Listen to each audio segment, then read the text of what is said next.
Hello, MCU fans. Today we're going to take a look at the question of, did the Timeline Keeper actually read the Quantumania script or not? And I'm leaning heavily towards or not, but we'll find out why in this video. So there is a small clip from Quantumania that was released online. It's even out on Rotten Tomatoes, so it's a very public clip. But in it is one line, and only one line, that I'm going to discuss. And it's actually a very inconsequential line to the movie itself. You know, it's not a spoiler, it's not a plot reveal, so don't worry. If you don't want to know those type of details about the movie, you can still watch this video. I'm only going to talk about one line that doesn't matter that much in relation to the movie itself.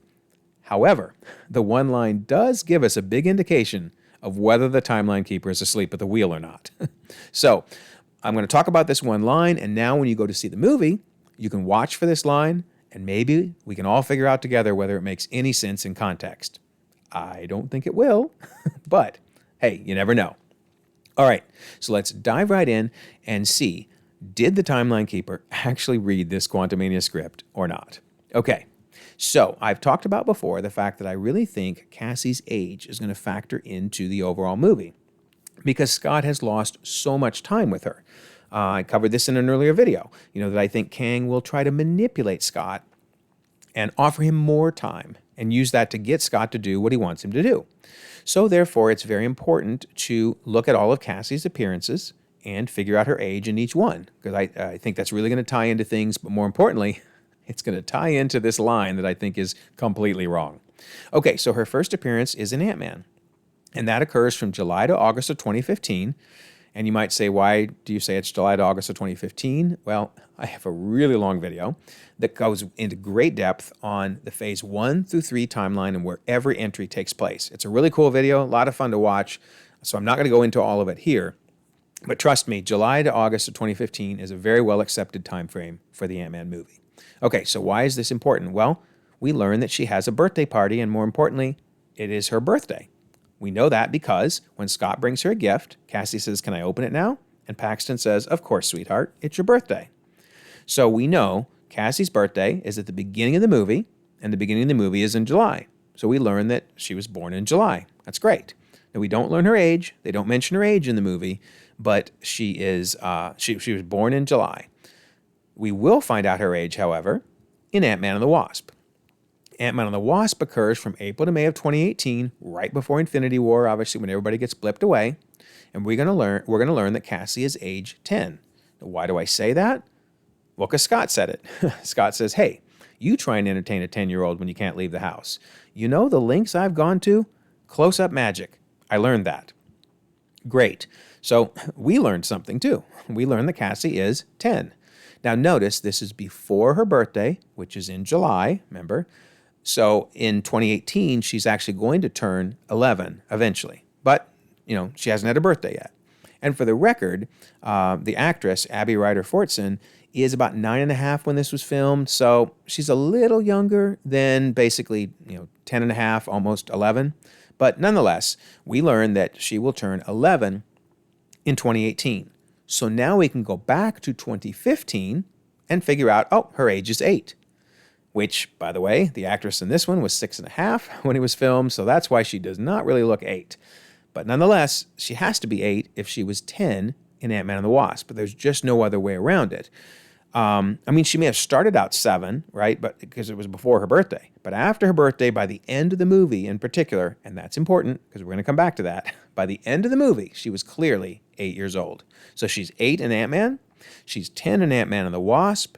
Then in Avengers Endgame, when everybody comes back from the blip, of course she was not blipped, you remember that, but Ant-Man comes back from the blip in October of 2023. You could just move her age forward and she would be 16. And then Quantumania, we don't know when it's going to be in the timeline yet, but I believe it's going to be after her birthday. And we'll see why in a second, because in particular, I believe she's going to be 18. So if her birthday is in July, I believe it will be sometime after that. Now, I actually thought Quantumania was going to be more in 2026. Originally, I was saying, early 2026. But with Wakanda Forever moving all the way back to May of 2025, okay, this may be more like around August timeframe. But I believe it's after her birthday because Peyton Reed, the director, says to us, after the events of Infinity War and Endgame, it really occurred to us that Cassie's going to be 18 in this movie. That's great. The whole theme is time and how much time he's missed, and his main motivation is just, I want time with my daughter.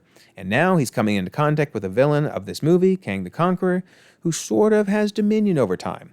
What does that mean to them? Well, there you go. I mean, you have literally the director saying she's 18, and the math all works. You know, as long as it's after July of 2025, she would be 18. In fact, let's summarize it, because I know I went over a lot pretty quick there. This is everything we know.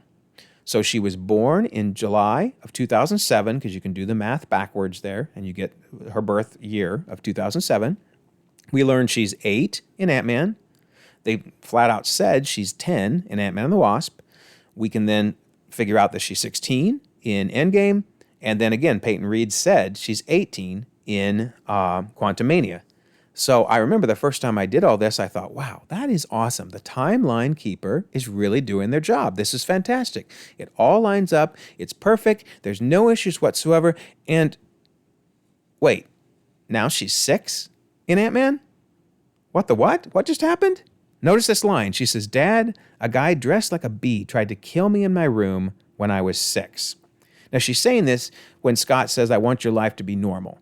And she's like, okay, it's not normal because a guy dressed like a bee tried to kill me in my room when I was 6. Well, of course, she's talking about this, right? She's talking about the end of Ant-Man when Yellow Jacket, almost killed her. But here's the problem.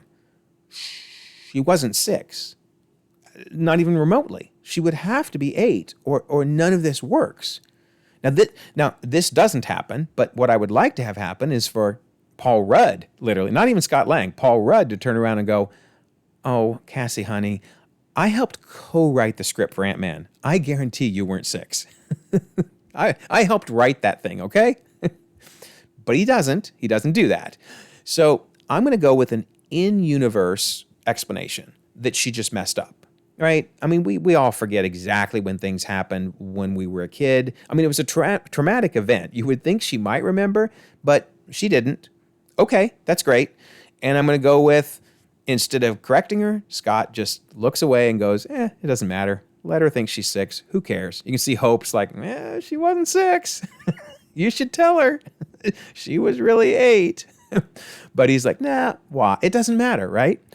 Which is funny, because I think I would kind of point out at this point, it doesn't matter, right? We're going to enjoy the movie whether she said 6 or 8. Who cares, right? It doesn't matter in the grand scheme of things. But still, it's just these type of things that irk me and make me think, okay, is the Timeline Keeper paying attention though? Because here's what scares me. Even if she just said the wrong age, I think the writers think she was 6. And that's what's scary. Not that she said the wrong age, but that the writers think it's correct. So it's making me wonder, is the Timeline Keeper for Marvel kind of like the Timeline Keepers in Loki? You remember them?